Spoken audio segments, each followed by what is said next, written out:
This is Facility Rockstars, the podcast that celebrates the unsung heroes of our daily lives, facility professionals. I'm your host, Jay Culbert. Join me as we honor these great leaders, sharing stories, insights, and expertise that empower us all to learn and grow together. Facility Rockstars is sponsored by Coludus, operating the way you operate in order to make your life easier.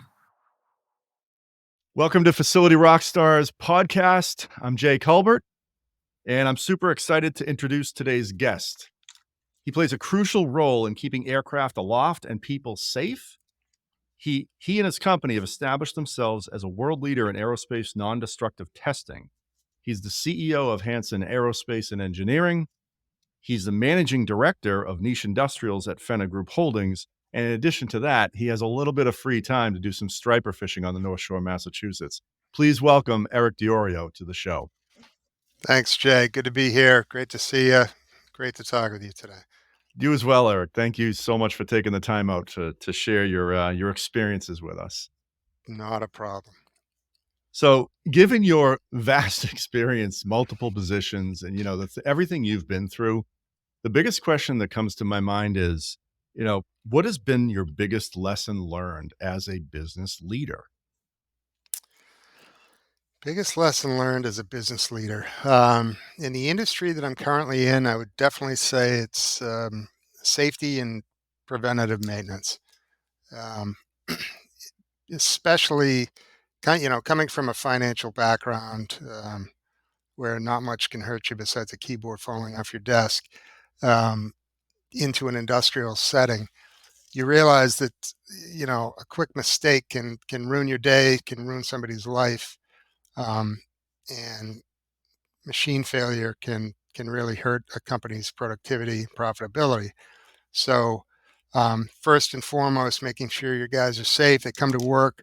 The machinery they use is up to speed, up to snuff, in line with OSHA regulations and whatnot, and nobody's going to get hurt. And with the machinery, making sure your machinery is on a routine schedule, so that performs well and you don't get caught with expensive and costly shutdowns. When you say, So I guess that's two things, but those are important. No, definitely. I mean, and I've had the privilege of being in your facility multiple times, and I couldn't even guess to think of the number of moving parts, machinery, loose items that have to be tracked and monitored on a daily basis. I think you might have just shared part of what this might be, but what would you say the best practices are that you and your team have put in place to really stay ahead of this? Well, your best practice is your manpower, getting people aligned with what needs to happen to keep them safe and keep the machinery operational. So it's teaching, especially new guys on the floor, what we do here to make sure that our operation runs. And we run almost 24/7 here at Hansen, and a lot of holidays will actually run as well. My guys love to put in their hours. So that being said, it takes a big toll on the equipment. So we want guys to know what they can and can't do with the machines, how to keep them up to date, and also to alert management if there is any type of an issue, especially safety, right up front, so we can address it how it needs to be handled. Fantastic. Do you are there quarterly sessions to refresh this? I mean, we look at this in our business as well. Toolbox talks, if you will, or anything else in the mornings, or any kind of cadence around that. We do. Well, I mean, we've been lucky to have a staff here that is a long-term group for the most part. We lost a few people during COVID, and we had to, bring in some new guys. So it's more that if there's any changes, we'll make sure that people are up to date. We have so many machines and so many technicians coming in here to service them all the time. That's really the best learning, is when the guys are on the floor from the manufacturer, the machinery, and that's when you pull people in and say, hey, you can do this, you can do that. They figured out a better way to grease this rail here or something like that. So, and also the way that we operate because we are multiple shifts, we will have guys, handing off that information to maybe the night shift or the day shift, or so the guys kind of work in tandem with each other to make sure that everything in their area, their workspace, is taken care of, and it's up to speed. Makes sense. Yeah. If I could digress slightly, there's a machine in your shop that, I don't know how old you told me it was, but you have so much up to date, brand new machinery, of course. And there was Mhm. one, it was a really tall machine, Eric. It was in the back right-hand corner of the old warehouse. I know the You know one. what's I funny? know the one. Yes. It's Is it's a beautiful looking machine. It's called a jig borer. It's for drilling holes. That machine is there's a plate on it. I believe it's 1906. It was manufactured. Now we were incorporated. My great grandfather came over from Denmark in 19 and incorporated here in 1909. We were in Lynn at the time. We're in Danvers now. Um, and yeah, so he must have picked that one up used, 3 years used, but it's a beautiful machine. It's really a museum piece, to be honest with you. is it still operational? It could be, Good, yes, yeah, it could be. We don't use it. I'd love to use it, but the tools that have come out now are just, you know, unbelievable. sure. So Oh, of course. There's something you just touched on. You said you really run 24/7. Your guys like to put in their hours and whatnot. And one of the things, you and I have talked about throughout the years is communication. And, you're between, the Phenna Group and Hansen, you're communicating internationally over time zones, over shifts. Can you talk a little bit about, like, how do you handle that? How do you and your team actually handle that level of communication across all those spectrums? right. So when Fennec came on board, back in say 2018, as we started to build this portfolio, um, my role with Fenna became more and more obvious that it was going to grow. It has grown, and I was proactive in bringing in and elevating some of my managing staff to be able to handle things that I do on a day-to-day basis or did on a day-to-day basis that don't necessarily have to do. Um, so for me, my goal was to be able to have the company run no matter where I am in the world. Give you an example. I just had lunch with my number two guy here, Mark Cornell. Um, I'll be traveling the end of March, and I'll be in Texas, and then in Singapore, and then in Portugal. Basically, 3 out of 4 weeks gone. And I'm very comfortable that this company will, produce at a level that is where we expect it to be. So it's empowering your management team Mm. to do things. I don't like senior managers that want to hold everything tight to the chest and think that they need to be the one making all the decisions. I like to, the decisions I make are long term, you know, big money decisions, but pretty much everything else, I empower my guys. I'm sure Mark and the team appreciate that too. Yeah, no, it's great. Sometimes I'll get in a meeting, I'll start talking, and they'll look at me like, "What are you talking about?" so, so that's a good feeling, Why are actually. you talking? What are you talking about? But Yeah, yeah, I get you. yeah, we covered that. We covered that already. It's already done. That's gotta be a good feeling for you. Very good It's a feeling. very, very much. You just reminded me of something we've previously talked about too, in terms of communication, and this is more, I believe, I don't know if you wanna touch on the aspect of, acquisitions of new businesses and whatnot. I think the term you used was you take a light touch approach, or you're a light Yep. touch environment. Is that accurate? Yeah. So the Phenna Group, we started just a little bit of history behind that. So back in probably 2014, 15, a lot of the larger European companies that are in our space wanted to tap into North American, companies. There was opportunity there.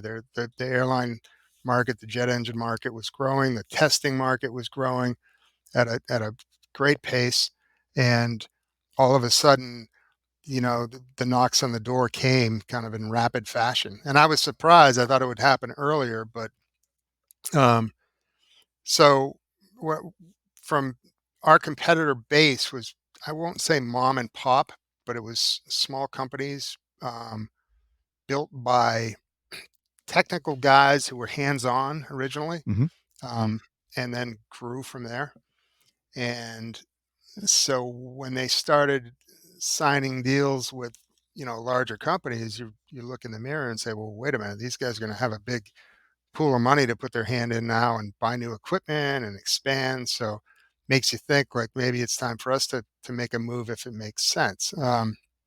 So we got involved with a couple of different people and ended up selling the company. Um, and with that, we decided to actually retain ownership partially and build a portfolio out of that. But the model that we use is to buy good companies with strong ownership and management that still want to be involved in their company. Mm. So if you can imagine taking the risk out of the company by obviously taking some money out of it, but with that, maintaining a percentage of ownership, having much more um, opportunity and resources to grow that at an accelerated rate. So essentially, if you do it right and the management team is motivated enough, in the end, you'll end up making a more valuable investment for yourself than if you held it and protect you from competition. So it's worked well. We don't integrate every company like a lot of these larger portfolios do. For instance, we don't, force them to use a certain software, a certain insurance company, or do it our way, this, that, and the other thing. The company's great. You've done a good job. Keep it, keep it great. Make it great. And that's, we've had very little. I think we have over 53 or 54 companies now in the portfolio. Wow. And I think we maybe one or two of the CEOs or what they call managing directors over in the in Europe and abroad. Maybe one or two have left, but basically that's for planned retirement. That's We haven't had impressive retention right there. any fallout really, so we've been really lucky. Um, but the crazy part was we started the portfolio and took on debt and risk right before COVID. Mm. Um, so it was a lot of sleepless nights there, but the portfolio is positioned in a testing, inspection, certification field where most of our companies, actually all of our companies, provide a service that needs to happen. Ours being inspecting jet engine components. So you can't fly a engine if it wasn't inspected. You can't build a building unless your windows and your structure's inspected. You can't put up a crane without that being inspected. Everything from checking a title on a mortgage application Mm. to basically what we do with jet engines. But we've got our hands in a lot of things, wrapping the globe, basically. It's amazing. I Yeah. There's one parallel that I'm drawing. I wanted to see if it's accurate, Eric, but it sounds like your leadership style at Hansen of empowering your managers and your staff is very similar to the way you're handling the acquired companies as well. Yeah, Yeah. definitely. Definitely is. And it actually goes all the way through our private equity partner. So we've been involved with two private equity partners and a few private debt partners. And, throughout the interview process of joining up with these guys, that was key for us. Mm. And we found the perfect fit in a company called Oakley Capital, based out of London. Um, Very light touch. We like to say, the people we hire or the companies we buy, it's important for us that the CEO or the managing director is the type of guy that you want to go out and have a beer with, Mm. right? Mhm. And that's worked. I mean, honestly, it's worked. And the one or two companies that maybe you wouldn't want to have a beer with that guy have been the ones that maybe we should have passed, but we turn them around pretty quick. Fantastic. Wow. Yeah. You're touching on a lot, so I wanna capture some of this gold that you're sharing with us here. I believe you just steered us kinda towards compliance and inspection, and I think the audience, or I know I'd like to know more about, what type of inspection you're doing, and how do you keep pace with the growth? Is it kind of a dual question there? Because I think the last time we spoke, you said your business was literally booming. So I'm wondering, how do Right. you maintain consistency? And could you speak to maybe those topics a little bit, Eric? Yeah, with Hansen, my problem is I don't say no ever, and my my other managers kind of give me a hard time about that. But we want to be in the forefront. We want to be the first person that GE, Pratt and Whitney calls to test their engine components. So we've grown. Before we were fully Hansen owned, or when we were fully Hansen Diorio owned business, we would basically, you don't take a paycheck. If you have an opportunity to grow, you put it back in the company Mm, and for a better day, and that worked. And now we have the tools to you know get our hands on a lot more capital, so we're more valuable to our bigger players, and that's helped us expand our growth incredibly. The hardest part since COVID has honestly been hiring good people. But I see a huge turn in the market in the past 6 months where, for instance, a year before that, we hired 3 or 4 people and it was like pulling teeth to get those people. And now we've hired 7 people since January 1st oh, wow. of this year, which we're training. So we've actively grown the company, almost double the manpower um, since since COVID. So it's good.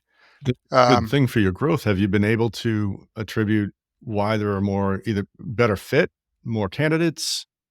Um, how?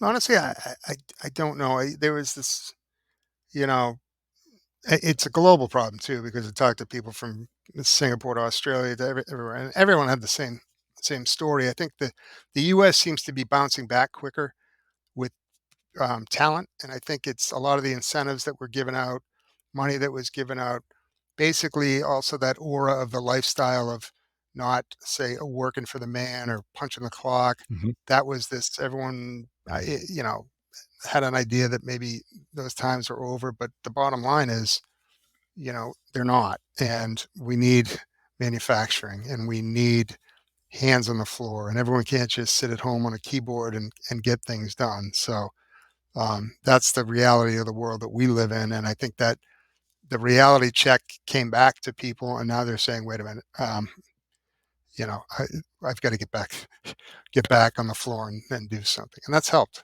Good. That's fantastic. It's obviously good for the business. Yeah, absolutely.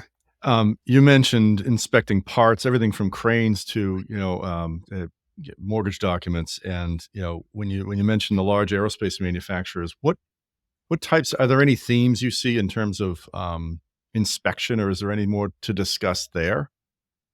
Yeah, in the UK, um, our our built environment division is really um, very busy, very active. There was a fire back in, oh, I don't know, probably a decade ago, called the Grenfell building, which was a highly occupied apartment complex in London, which caught fire, and you can see videos of it online. It's incredible. But the building went in flames, was engulfed in minutes, and a lot of people lost their lives, um, unfortunately. But it brought attention to the deficiencies in some of the building codes that they have had over there. And when you go overseas, we think things are old here. You see a building that's 1800 or 1900. That's new. When you're driving around England. Um, so anyway, in the cities, they've really increased the focus on building safety codes. construction materials, all sorts of anything you can think of in that built environment is being tested very thoroughly. And that's a huge opportunity. It has been a huge opportunity for us. New regulations come on board all the time where not just new construction, but now old construction needs to be tested, brought up to speed. So say we're doing the testing on a building, and then it doesn't uh, fall into code, then they need to bring machinery in to fix that.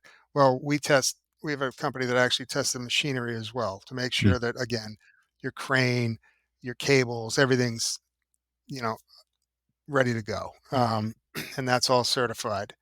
We also, we do a lot of work. We have a company in Singapore who's got hands in Malaysia, India, Indonesia, and they're doing a lot of work on ships, basically oil tankers, cargo um, ships that come into port, and they'll deploy teams on these ships, and they test everything from you know the fire extinguisher to the hull thickness to anything you can imagine um, on a ship because they're on a regular schedule to be inspected, and they need those certifications. So, and I don't know if you've ever been to Singapore, but I was in awe sitting high up at a hotel looking into Singapore harbor, how many ships were in the harbor. It's a sight to be seen. It's amazing. I haven't been. I can only imagine. How often do you have to go there?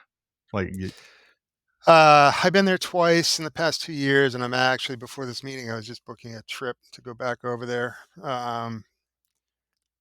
We're looking at another opportunity over there, and I can catch up with my guys that are over there now. So it's been pretty much an annual trip. That's a good haul. I'm sure it sure is. Yeah, I it's a good haul. are you allowed a little time for fun? Can you tour around at all, or is it all business? Yeah, no,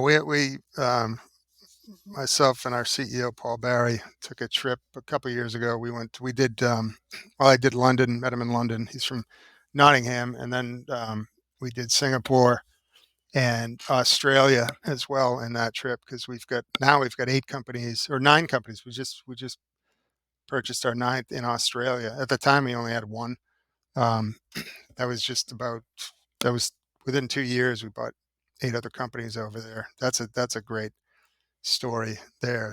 But we were able to meet with our guys, do our business, and have fun. Even with the guys that we were buying their businesses or joining up with them. So it's always leave a little bit of time for yourself, Of Jay. course, of course. Would you I'm more curious about this, like, when you say ships, are we talking naval fleet? Are we talking cruise ships for pleasure, cargo ships, or, what type? Yeah, mostly like the stuff that you'd see going out of Boston Harbor, like an LNG tank or oil tankers, right? Okay. All these things, everything has to be checked, all their valves, all their piping, Hmm. um, boilers, you name it. There's a whole list of certifications. So though Singapore has this great several different ports right across the street from where our company is there. And they'll we've walked through these ports. It's just amazing. They'll back these things in. I don't know how long the full inspection on the boat takes, but it's a pretty substantial time, measured in weeks, not hours. And then next one's in. So there's always work. They're Amazing. doing also offshore work too. So imagine a offshore drilling rig. Right, it's just a big collection of piping. Right, Like the platforms, right? the Yep. platforms. Right, so you need to test all those pipes. Right, you need to test underwater. So we have underwater inspections done. We need to Wow. test, rope access from the top of the rig. Um, we do rope access from windmills, in the middle of the ocean, things like that. Crazy, crazy stuff. I don't know how these guys Awesome. get up in the morning and put on the put on the jumpsuit and strap themselves to something that high. I don't know if I could do it, but there's plenty of these guys that do it and do it well. So It's incredible. yeah. Wow. everything you're sharing, I have a question about, like, what would you share with other professionals, or what advice would you give to, other professionals in your industry, another industry, because you've got such a vast amount of experience, Eric? I know it's a bit of a broad question. Yeah, that's a broad stroke, but it's surround yourself with the right people. Mhm. To be honest with you, our success at Hansen has always been through. We were lucky we had a they call a level three ultrasonic inspector, gentleman named Steve Patchka, who worked with us for years, recently retired, but his knowledge and connections in the industry really helped us, grow this, um, and his integrity.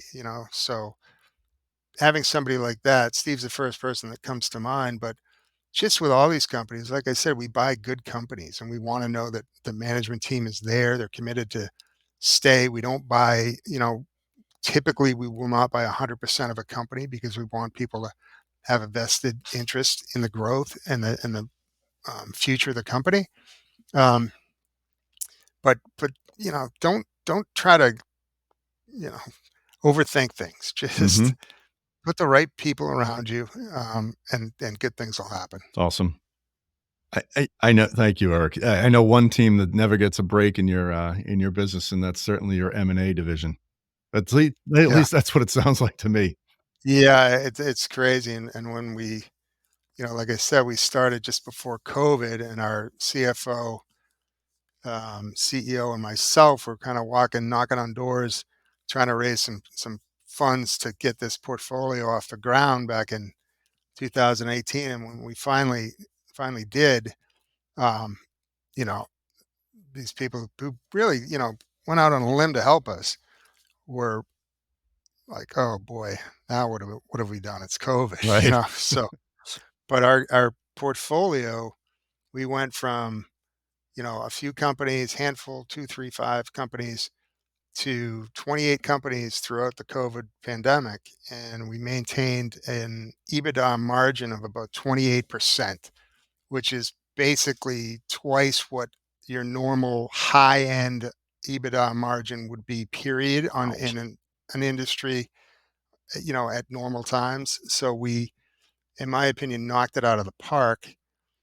But out of those 28 companies, there was one company in the US, being mine, Hansen Aerospace, and then the other ones were basically all in the UK because of travel. We couldn't get out and do the M&A. And at the time, it was just our CFO and CEO heading out, meeting companies, shaking hands, signing deals, and now we have a full M&A team, not only over there, but we recently brought in a very strong M&A person in the Americas, and recently signed a big deal in Latin America. Wow. And we've got a few that we're looking at now, and we've purchased TDF Metal Finishing, which is right around the corner, right up the road from here, where we're working hand in hand with. Outstanding. Wow. You're already well traveled. You're gonna be very well traveled. Yeah, Global it's traveler. it's it's getting crazy, for sure. So Eric, you mentioned a couple of large aerospace manufacturing companies, and what comes to mind for me is, I know we've discussed this in the past, but we kind of touched on it. But compliance, and like what types of, I think in the facilities world, there's always some level of oversight, regulation, inspection, and audits. So what are you and your businesses faced with? What could you share with the audience around that? well, for auditing, I mean, for our inspection audits, there's a global, um, consortium called NADCAP, which is NADCAP is the aerospace license to drive. If you have that, that's basically the first accreditation you need to do work on any aerospace product. Beyond that, we have obviously the primes, the GEs, the Pratt and Whitneys, Rolls Royce, Honeywells. They'll come in and do their own audits regularly. We also have, first tier companies, second tier, that do on-site audits. So we have constant on-site auditing going on at not only Hansen Aerospace, but Hansen Engineering as well, who are audited to all sorts of machining standards, mostly from GE and ISO. Um, you have that. Other, compliance, or not necessarily compliance, but from the facility side is, FOD, freedom of defect, anything on the floor. You've been in, I know, Jay, you've been in the Pratt and Whitney Mhm. buildings, and you can go in there and you can eat off the floor of these massive, production facilities. There's one that I go down in Columbus, Georgia all the time. They have 5 forging presses inside the building, and it's immaculate. Hmm. Incredible. So when they send their product up here to be inspected and they come up to see it, they expect the same. Um, they expect it's like putting a child in daycare. Right. They, In comparison. they don't walk into to a dump. They want to walk into a place that looks good and looks like it's safe and clean and all that. So that's, outside of the compliance world, but it's something that helps in a big way. And you and your team came in, I'll give you um, some kudos here to Hansen Engineering, which, you saw 50 to 60 years of grease and grime on the floor and the walls from the older machines that we were grinding and using oil as coolant. Um, the difference from what it looked like before and what it looks like now is night and day. And the GE people, really took that to heart and said, "Wow, this place looks fantastic, and it's all lit up and bright, and the guys like it. It's just so much more productive to be in that environment than it was before." That's good to hear. Thank you. We appreciated the opportunity for that too. Yeah, it's interesting when you mentioned, the companies you listed from Rolls to GE to Pratt. Um, is it the physical structure or are there other, I'm trying to think of questions that come to me all the time about inspection prep. How do you stay ahead of it? Like, are there any best practices? I know we've talked about that in another regard, but how do you and your team stay ahead of it when they're always coming in? Or are you always ready? Yeah, you can't work. You can't cram for a test. Let's put it that way, Mm. right? Mhm. You have to be the good student. You have to go home and you have to do your homework every night. Our guys have to keep things, the way they need to be every day. We have to log our inspections every day. Our calibrations have to be logged every day. Um, Anything on the floor, any gauges need to be kept up with. If you let it slip one bit, you're gonna they'll pick it up. The auditors that come in have all worked in the industry. They know what to look for. They know they can tell when, a company, hasn't, been up to snuff. We've never failed any audit. We just, that's not an option. Congratulations. You Yeah. don't want to be, we don't live on pins and needles here, right? Yep. We come in and expect our closing meetings to be, congratulations, guys. Again, you're doing a good job. Here's a couple recommendations, but keep it up. Now we're trying to push that mentality up the road to TDF, who, we tried to get them into the NADCAP world so we could send our customers plating jobs up there. That was their main bread and butter. Um, they didn't want to do that because they didn't want to have to deal with the extensive audits and running a business where you had to be, you know, towing the line constantly. Mhm. Um, it was that, they had a good business, they ran it their way, and that was the way it was going to be. When they decided to sell, we took the opportunity to pick it up. We've spent 2 years getting the NADCAP approval up there. There was a lot of work to do to get them prepped for it. We did receive that a couple months ago, Congratulations. and which was huge. And it's great for our customers because now we can take product that they would ship to us for an inspection here, and then we'd wrap it up, drop ship it somewhere else. Then they have to deal with another production manager and the shipping costs and all that, potential damage and handling and whatever. Now we can one stop shop it here and we can bring it, right up there. And we're also putting in a chemical etch line up there, which is going to be able to have our aerospace companies, especially our jet engine disc manufacturers, be able to one-stop shop here, and they can literally stamp out a forging, send it to us. We can machine it at Hansen Engineering, walk it across or down the hallway to Hansen Aerospace, test it with ultrasound or magnetic particle or fluorescent penetrant.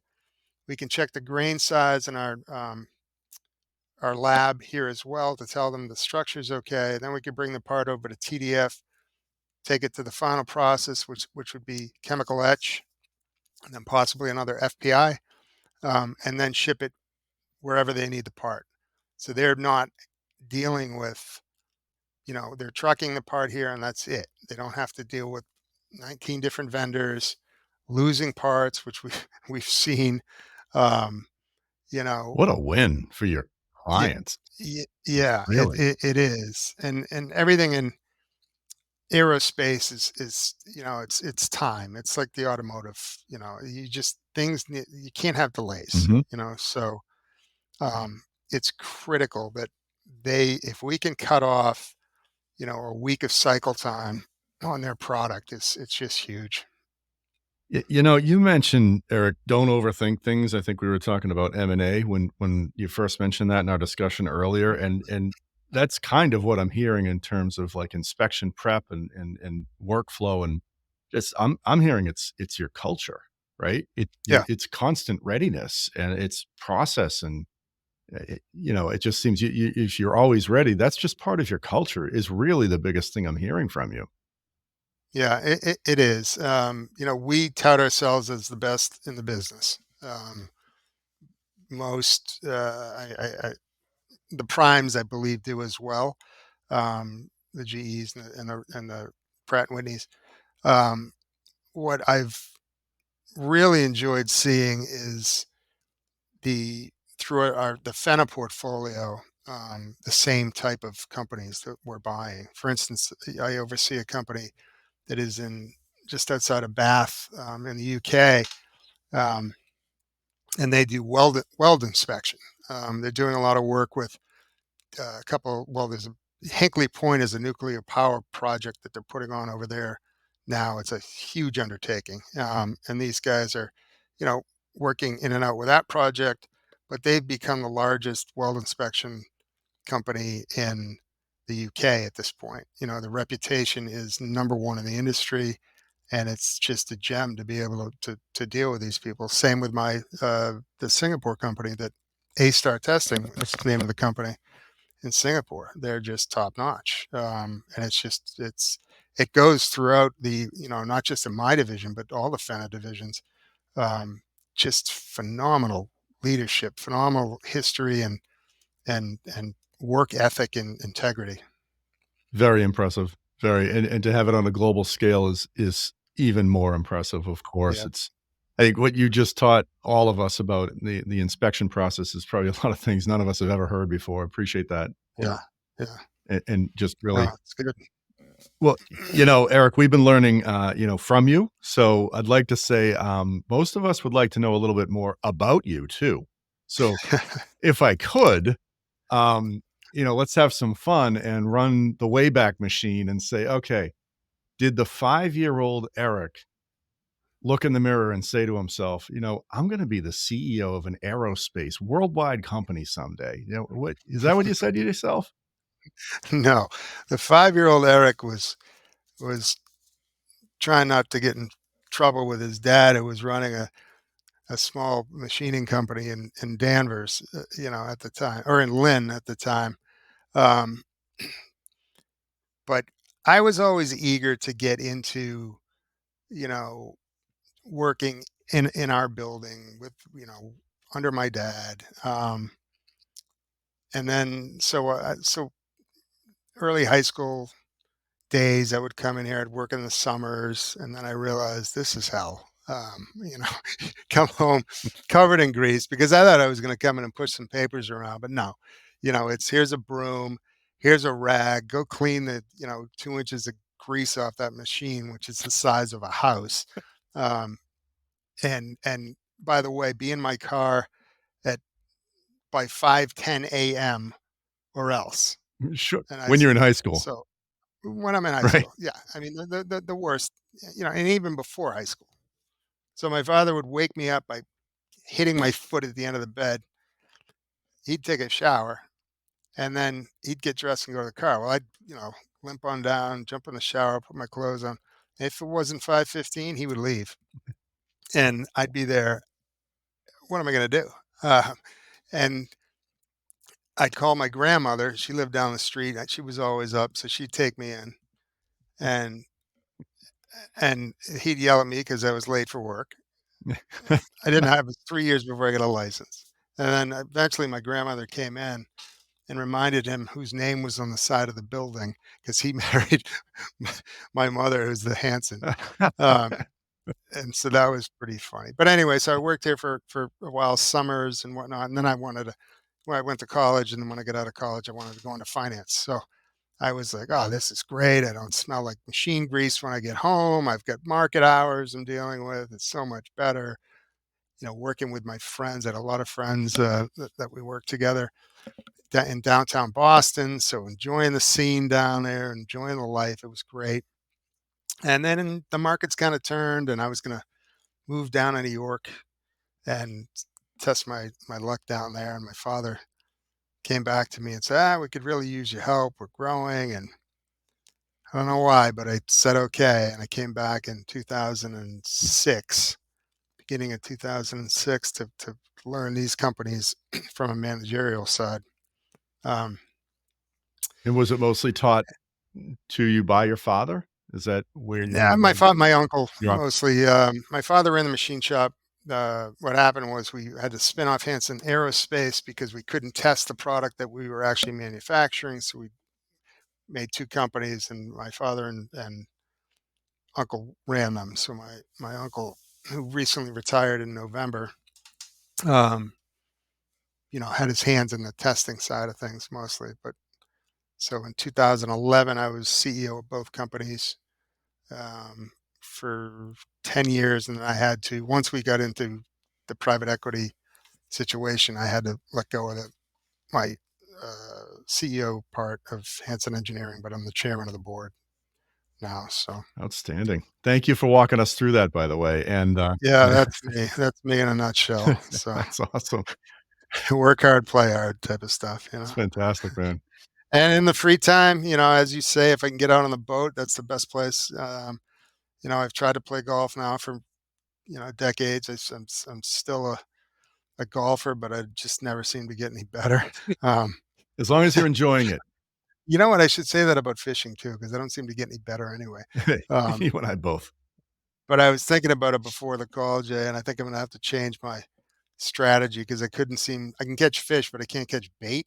Right. At least last year I couldn't. So I need a plan B for when the mackerel aren't running out there. What I'm gonna do.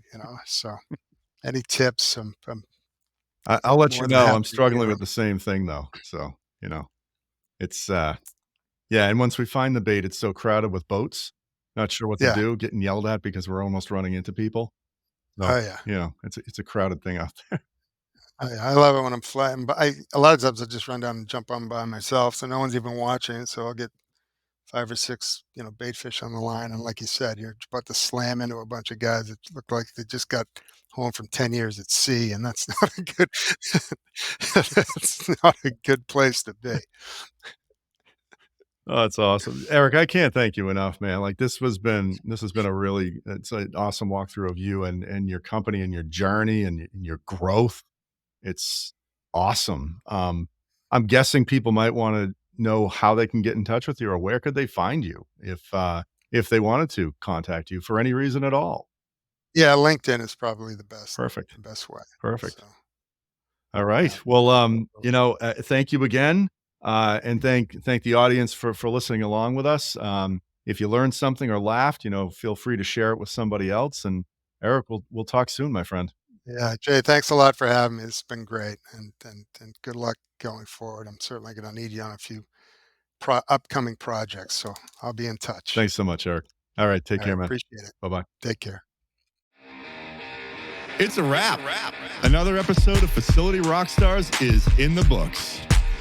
Facility Rockstars is sponsored by Colutus, operating the way you operate in order to make your life easier. Until next time, facilitate and rock on.